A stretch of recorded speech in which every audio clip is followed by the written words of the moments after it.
안녕하세요. 스튜디오 엄나잇입니다. 오늘 제가 들고 온 책은 티핑 포인트. 작은 아이디어로 빅 트렌드를 만드는 티핑 포인트. 말콤 글래드웰이 적고 이모키 씨가 옮긴 21세기 북스에서 나온 책입니다. 티핑 포인트란 어떤 아이디어나 경향 그리고 사회적 행동이 들불처럼 번지는 마법의 순간을 가리킵니다. 마치 독감 바이러스처럼 모든 이들을 꼼짝 못하게 만드는 제품이나 아이디어에는 어떤 비밀이 있을까요? 저자인 말콤 글래드웰은 이 책에서 티핑 포인트의 모든 것을 파헤침으로써 작은 아이디어가 큰 트렌드로 바뀌는 놀라운 과정을 보여줍니다. 티핑 포인트를 만드는 세 가지 규칙이 있다고 저자는 이야기합니다. 첫 번째는 소수의 법칙. 극소수의 사람들이 대부분의 일을 저지른다. 그리고 두 번째는 고착성 요소. 작지만 기억에 남을 만한 메시지가 엄청난 결과를 부른다. 그리고 마지막으로 상황의 힘. 환경의 작은 변화가 전혀 다른 결과를 낳는다고 분석하고 있습니다. 오늘은 이 책에서 누구나 티핑 포인트를 만들 수 있다. 이 챕터를 함께 읽어보려고 합니다. 모든 것을 뜨게 하는 긍정적 유연성에 대해 궁극적으로 성공적인 전염성의 토대가 되는 것은 변화가 가능하다는 믿음과 적절한 추진력이다. 변화와 대면할 때 자신의 행동이나 믿음을 급격히 변화시킬 수도 있다는 기본적인 믿음을 갖는 것이 중요하다. 얼마 전에 조지아 세들러라는 간호사는 샌디에고의 흑인 지역에서 당뇨와 유방암에 대한 경각심을 높이기 위한 캠페인을 시작했다. 그녀는 예방 차원의 풀뿌리 운동을 창출하고자 했다. 그래서 그녀는 이 도시의 흑인 교회에서 세미나를 열기 시작했다. 하지만 결과는 실망스러웠다. 교인은 200명이었지만 불과 20명 남짓한 사람들만 남았더군요. 예배 후 남아있던 사람들은 이미 그런 질병에 관해 많은 것을 알고 있었고 단지 더 많은 것을 알고 싶어 할 따름이었죠. 정말 실망스러웠습니다. 세들러는 그 작은 집단 바깥에서는 자신의 메시지를 점화시킬 수 없었다. 그녀는 새로운 상황이 필요하다는 점을 깨달았다. 예배를 본 뒤 사람들은 피곤하고 배도 고팠던 모양이에요. 그녀는 말한다. 우리 모두 바쁘게 살잖아요. 사람들은 집에 가고 싶어 했어요. 그녀는 휴식을 취하면서 새로운 아이디어를 받아들일 수 있는 다른 장소가 필요했다.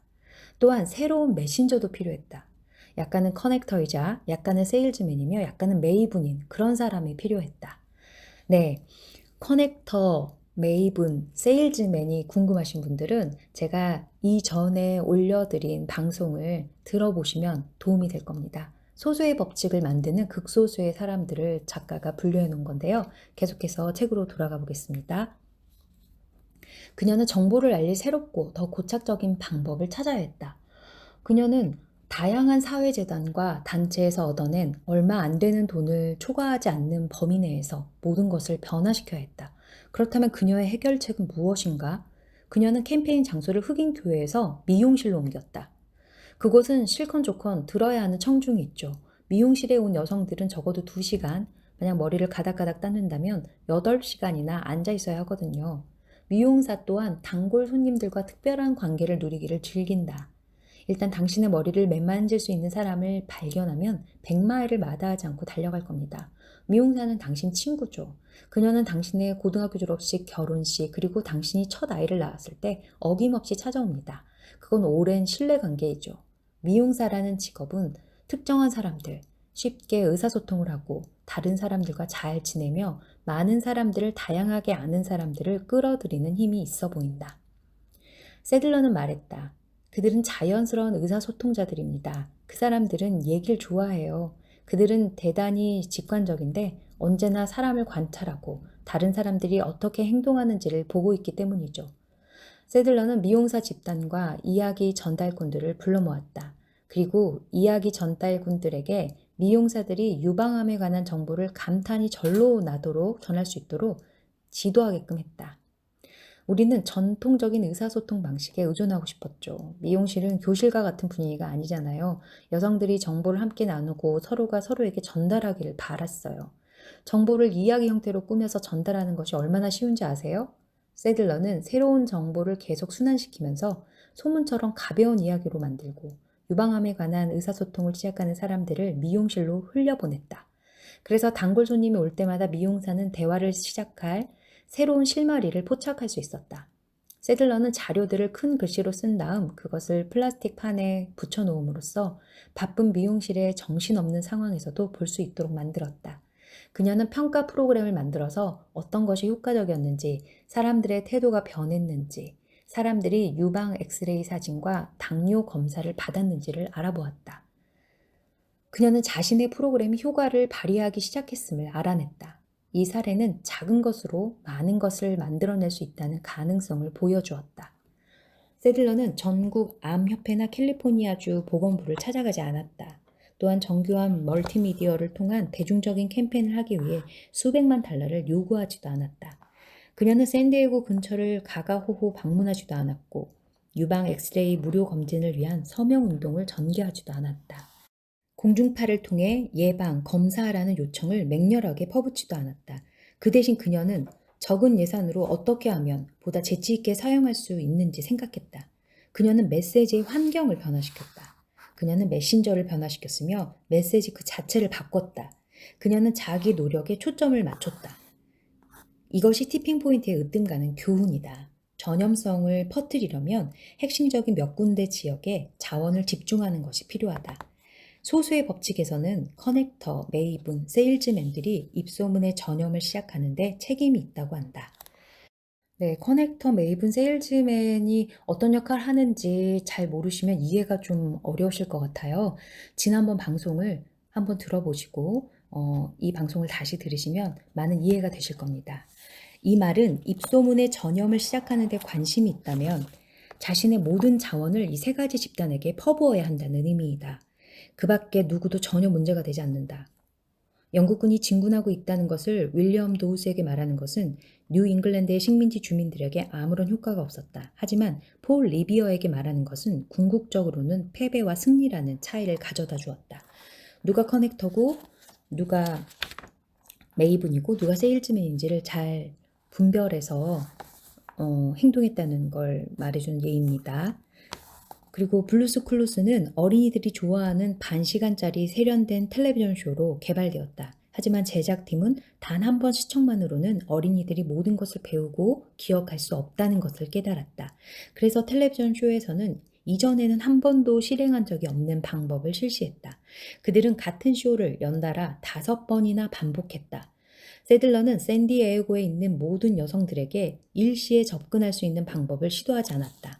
그녀는 자신이 가진 자원을 한 군데 핵심적인 장소, 즉 미용실이라는 곳에 집중 투자했다. 정확히 초점을 맞추고 목표를 정한 이와 같은 개입을 살펴보면서 어떤 비평가는 그것을 미봉책이라고 간단히 처리해버릴 수도 있을 것이다. 하지만 미봉책이 불명예스러운 어휘가 되어서는 안 된다. 미봉책은 값싸고 편리하며 놀랄 만큼 많은 문제들에 대한 다용도 해결책이 된다. 미봉책의 내력을 살펴보면 이런 전략은 수백만의 사람들에게 일자리를 계속 유지시켜주고 그렇지 않았더라면 그만두고 말았을 테니스, 요리, 산책 등을 꾸준히 할 수 있도록 만들어준다. 미봉책은 사실상 최상의 해결책이다. 왜냐하면 최소한의 노력과 시간과 비용으로 문제를 해결하기 때문이다. 물론 이런 종류의 해결책을 사람들은 거의 본능적으로 무시한다. 왜냐하면 우리 모두에게는 문제에 대한 진정한 해결은 포괄적이어야 하고 완강하고 무차별적으로 모든 노력을 적용할 수 있는 미덕이 있어야 하며 느리지만 꾸준한 것이 경주에서 이겨야 한다고 생각하기 때문이다. 물론 문제는 노력을 무차별적으로 투자하는 것이 언제나 가능한 것은 아니라는 데 있다. 편리한 지름길이 필요할 때도 있으며 작은 것에서 많은 것을 만들어내는 방법이 필요할 때도 있다. 궁극적으로는 그것이 티핑 포인트가 성취하고자 하는 핵심이다. 티핑 포인트 이론은 우리가 세계를 생각하는 방식을 재구성하도록 요구한다. 나는 이 책에서 우리가 새로운 정보와 사람들 사이에 관계 맺는 특이한 방식에 관해 이야기하는데 많은 시간을 할애했다. 우리는 극적이고 기하급수적인 변화를 측정하는데 애를 먹었다. 우리는 얇은 종이 한 장을 50번 접으면 그 길이가 태양까지 닿을 수 있을 것을 상상할 수 없다.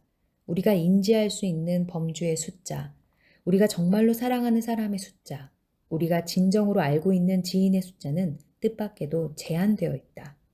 우리는 추상적인 방식의 문제에 대해서는 두 손을 들어버리지만 동일한 문제가 사회적인 딜레마로 제시될 때는 그것을 해결할 수 있다. 이 모든 것은 인간 정신과 마음의 특수성의 표현이다. 우리가 본래의 기능을 다하고 정보를 접하고 의사소통하는 방법이 직접적이고 투명하다는 개념을 반박하는 것이다. 우리가 정보에 접하는 방식은 투명하지도 직접적이지도 않다. 그 방식은 혼란스럽고 불투명하다. 세서미 스트리트와 블루스 클루스가 성공한 이유는 이들 쇼의 정보 전달 방식이 많은 부분에서 오히려 분명하지 않기 때문이다. 큰 새가 어른 등장인물과 똑같은 세트에서 등장하리라고 누가 짐작이라도 했겠는가. 한 공장에서 노동자들이 100명에서 150명으로 늘어나는 것은 문제가 아니지만 150명에서 200명으로 늘어나는 것은 엄청난 문제가 된다는 것을 누가 과연 예측할 수 있겠는가. 나는 이 책의 앞부분에서 실시한 전화번호부 테스트에서 최고점이 100점이고 최하점이 10점 이하라는 것을 예측한 사람이 있었으리라고는 생각지 않는다. 우리는 사람들이 다르다고 생각하지만 실은 다르지 않다. 세계는 우리가 원하는 것처럼 그렇게 우리의 직관과 일치하는 것은 아니다. 이것이 티핑 포인트의 두 번째 교훈이다. 사회적인 전염성을 창출하는 데 성공한 사람들은 그들이 옳다고 생각한 것만을 행한 것이 아니다. 그들은 의도적으로 자기 직관력을 시험했다. 디스트랙터가 보여준 증거가 없었더라면, 그래서 제작진들에게 환상과 실제에 관한 직관이 잘못되었다는 것을 말해주지 않았더라면 세서미 스트리트는 오늘날 텔레비전 역사에서 완전히 잊혀진 각주가 되었을 수도 있다. 레스터 분더맨의 황금 상자는 전통적인 광고보다 훨씬 더 효과적이라는 것을 입증하기 전까지는 말도 안 되는 소리처럼 들렸다. 키티 제노비즈의 비명은 세밀한 심리학자가 상황의 막강한 힘을 보여주기 전까지는 단지 도시 생활에 무관심을 보여주는 명백한 사례 중 하나인 것처럼 보였다. 네, 책을 읽어보지 않은 분들은 지금 이 내용이 다소 좀 난해하게 느껴지실 수 있는데요. 저자가 이야기하고 싶은 것은 바로 이 부분입니다. 사회적인 전염을 이해하려면, 그러니까 티핑 포인트가 일어난다는 것을 이해하려면 우리는 무엇보다 우선적으로 인간의 의사소통이 그 나름의 대단히 특이하고도 반직관적인 규칙을 가지고 있다는 점을 알아야 한다. 궁극적으로 성공적인 전염성의 토대가 되는 것은 변화가 가능하다는 믿음과 적절한 추진력이다. 변화와 대면할 때 자신의 행동이나 믿음을 급격히 변화시킬 수도 있다는 기본적인 믿음을 갖는 것이 중요하다. 이건 역시 우리가 자기 자신이나 서로에 대해 가지고 있는 뿌리 깊은 가정과는 상충된다. 우리는 자기 자신을 독립적이고 자율적인 존재라고 생각하고 싶어 한다. 우리가 어떤 사람이며 우리가 행동하는 것은 유전자와 기질에 의해 영구적으로 결정되어 있다고 믿고 싶어 한다. 하지만 세일즈맨과 커넥터의 사례, 폴 리비어의 파발, 블루스 클루스, 150의 법칙, 뉴욕 지하철의 청소, 기본 귀인 오류와 같은 것을 생각해 본다면 저자가 이 책에서 나열한 예시들입니다. 그것이 인간에게 의미하는 바가 무엇인지에 관해 대단히 다른 결론에 도달하게 된다. 우리는 사실상 우리의 환경, 우리를 둘러싸고 있는 사람들의 성격이나 직접적인 상황에 막강한 영향을 받는다. 뉴욕 지하철 벽에 낙서를 지우는 것이 뉴욕 사람들을 보다 나은 시민으로 전환시켰다. 카리스마 넘치는 젊은 미크로네시아인의 자살은 10년 동안이나 지속된 자살의 전염이 시작되게 만들었다. 콜롬비아 레코드 클럽 광고의 한 구석에 작은 황금 상자를 가져다 놓는 것이 갑자기 레코드의 구매 충동을 억제할 수 없게 만들었다. 흡연이나 자살 혹은 범죄와 같은 복잡한 행동을 면밀하게 살펴보면 우리가 보고 듣는 것과 직면해서 어떻게 행동하는지 혹은 일상생활의 가장 사소한 것에도 우리가 얼마나 민감해지는지 이해할 수 있게 된다. 바로 그 때문에 사회적인 변화가 그처럼 취약하고 때로는 설명하기 힘든 것이다. 왜냐하면 우리 모두의 본성 그 자체가 취약하고 설명할 수 없기 때문이다. 이것은 티핑 포인트의 세계에서 어려움과 취약성이 있지만 반대로 희망의 측면 역시 크다는 의미로 이해할 수 있다. 단지 집단의 크기를 조정하는 것만으로도 우리는 새로운 사상을 수용하는 데 극적인 효과를 얻을 수 있다. 정보를 제시하는 방법을 조금 수정함으로써 우리는 그 정보의 고착성을 엄청나게 향상시킬 수 있다. 사회적으로 큰 힘을 지니고 있는 특별한 사람들, 그런 소수를 찾아 그들에게 접근하는 것만으로도 우리는 사회적인 전염의 과정을 형성할 수 있다. 결국 티핑 포인트는 변화를 위한 잠재력과 이해할 만한 행동의 힘을 재확인하는 것이다. 당신 주변을 둘러보라. 당신 주변이 도무지 움직일 것 같지 않은 무자비한 공간처럼 보일 수도 있다. 하지만 그렇지 않다. 힘을 실어주어야 할 바로 그 자리에 약간만 힘을 실어준다면 그곳은 점화될 수 있다. 이렇게 저자는 책을 마칩니다. 네, 여러분. 티핑 포인트를 만드는 3가지 규칙, 소수의 법칙, 극소수의 사람들이 대부분의 일을 저지른다. 제가 이 부분은 발췌해서 방송으로 올려드렸고요. 고착성의 요소, 작지만 기억에 남을 메시지가 엄청난 결과를 부른다. 그리고 상황의 힘, 환경의 작은 변화가 전혀 다른 결과를 낳는다. 이 3가지 요소가 맞물렸을 때 티핑 포인트가 일어난다고 저자인 말콤 글래드웰은 이 책에서 이야기하고 있습니다. 여러분의 인생에도 긍정적이고 바람직한 것들을 전염시키는 티핑 포인트가 있기를 바라며 도움이 되셨으면 주변의 분들에게 공유 그리고 구독, 좋아요 부탁드릴게요. 다음 시간에 또 좋은 책으로 찾아뵙겠습니다. 함께 해주셔서 늘 감사합니다. 스튜디오 업라이트였습니다.